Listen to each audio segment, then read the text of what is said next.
Hello student, मैं आप लोगों को हैलो एल्केन में कार्बन हैलोजन आबंध की प्रकृति के बारे में बता रहा हूँ।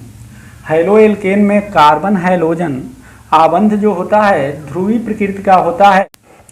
इस आबंध में कार्बन की अपेक्षा हैलोजन परमाणु की विद्युत ऋणात्मकता अधिक होती है, बहुत ही अधिक होती है। और इस विद्युत ऋणात्मकता के अंतर के कारण कार्बन हैलोजन आबंध में इलेक्ट्रॉन युग्म जो होते हैं हैलोजन परमाणु द्वारा आकर्षित कर लिए जाते हैं। और इस आकर्षण के कारण जो कार्बन परमाणु है उसके ऊपर आंशिक धनावेश वितरित हो जाता है और हैलोजन परमाणु के ऊपर आंशिक ऋणावेश उत्पन्न हो जाता है। जैसे कि हम विद्युत रासायनिक श्रेणी के आधार पर यदि हम देखें तो कार्बन परमाणु की विद्युत ऋणात्मकता, कार्बन की विद्युत ऋणात्मकता विद्युत रासायनिक श्रेणी में कितना होता है 2.5 होता है, ठीक है। और फ्लोरीन की विद्युत ऋणात्मकता, जो फ्लोरीन हमारा होता है हैलोजन का प्राथमिक एलिमेंट है, इसकी विद्युत ऋणात्मकता 4.0। क्लोरीन की विद्युत ऋणात्मकता हमारी होती है, ठीक है, कितनी होती है 3.5। ब्रोमीन की विद्युत ऋणात्मकता 2.8 कितनी होती है, ब्रोमीन हमारा होता है 2.8 और आयोडीन होता है 2.25।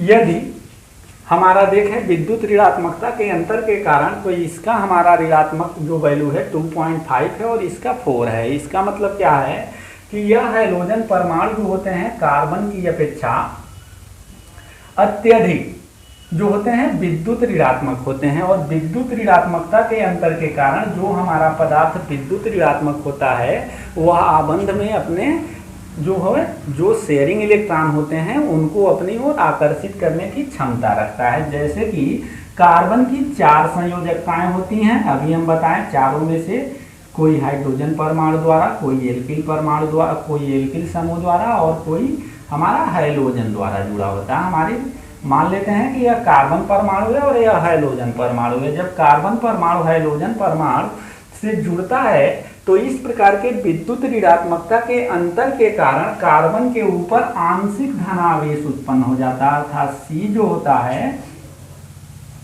इसके ऊपर प्लस डेल्टा धनावेश उत्पन्न हो जाता है और जो हैलोजन होता है उसके ऊपर माइनस डेल्टा ऋण आवेश उत्पन्न हो जाता है, क्योंकि हैलोजन परमाणु हमारा ग्राही परमाणु होता है। यही इलेक्ट्रॉन युग्म को अपनी ओर आकर्षित करने की क्षमता रखता है। इस तरह से हम कह सकते हैं कि हैलो एल्केन में कार्बन हैलोजन आबंध की जो प्रकृति होती है वह ध्रुवीय प्रकृति की होती है। ध्रुवता का मतलब क्या होता है, एक के ऊपर धनात्मक आवेश हो और दूसरे के ऊपर ऋणात्मक आवेश हो। इस प्रकार के जितने भी हमारे यौगिक होते हैं उन्हें ध्रुवीय यौगिक कहते हैं। जैसे हमारा HCl होता है तो HCl में तो हमारा ध्रुवता नहीं प्रदर्शित है। हम देखते हैं, मान लीजिए कि मेथिल क्लोराइड, ठीक है, मेथिल क्लोराइड में यह हमारा क्या है CH3 अर्थात कार्बन के 3 संयोजकताएं हमारे हाइड्रोजन परमाणु द्वारा वितरित हैं और चौथी संयोजकता किसके द्वारा है, हमारा हैलोजन द्वारा या क्लोरीन क्लोराइड हम बोले हैं ना। तो मेथिल क्लोराइड में अब यहाँ देखें कार्बन के ऊपर हमारा जो धनावेश का वितरण है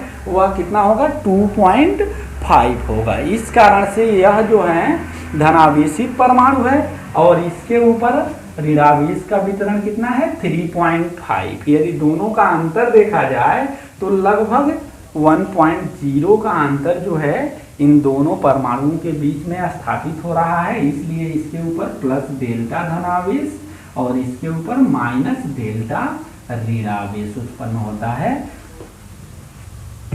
इस प्रकार के आबंध को हम क्या बोलते हैं, ध्रुवीय आबंध। कैसा आबंध होता है यह,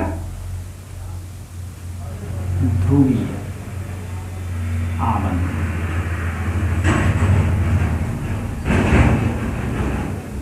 यदि आप लोगों को इसमें कोई डाउट हो तो कमेंट बॉक्स में कमेंट करके आप लोग अपने डाउट को क्लियर कर सकते हैं।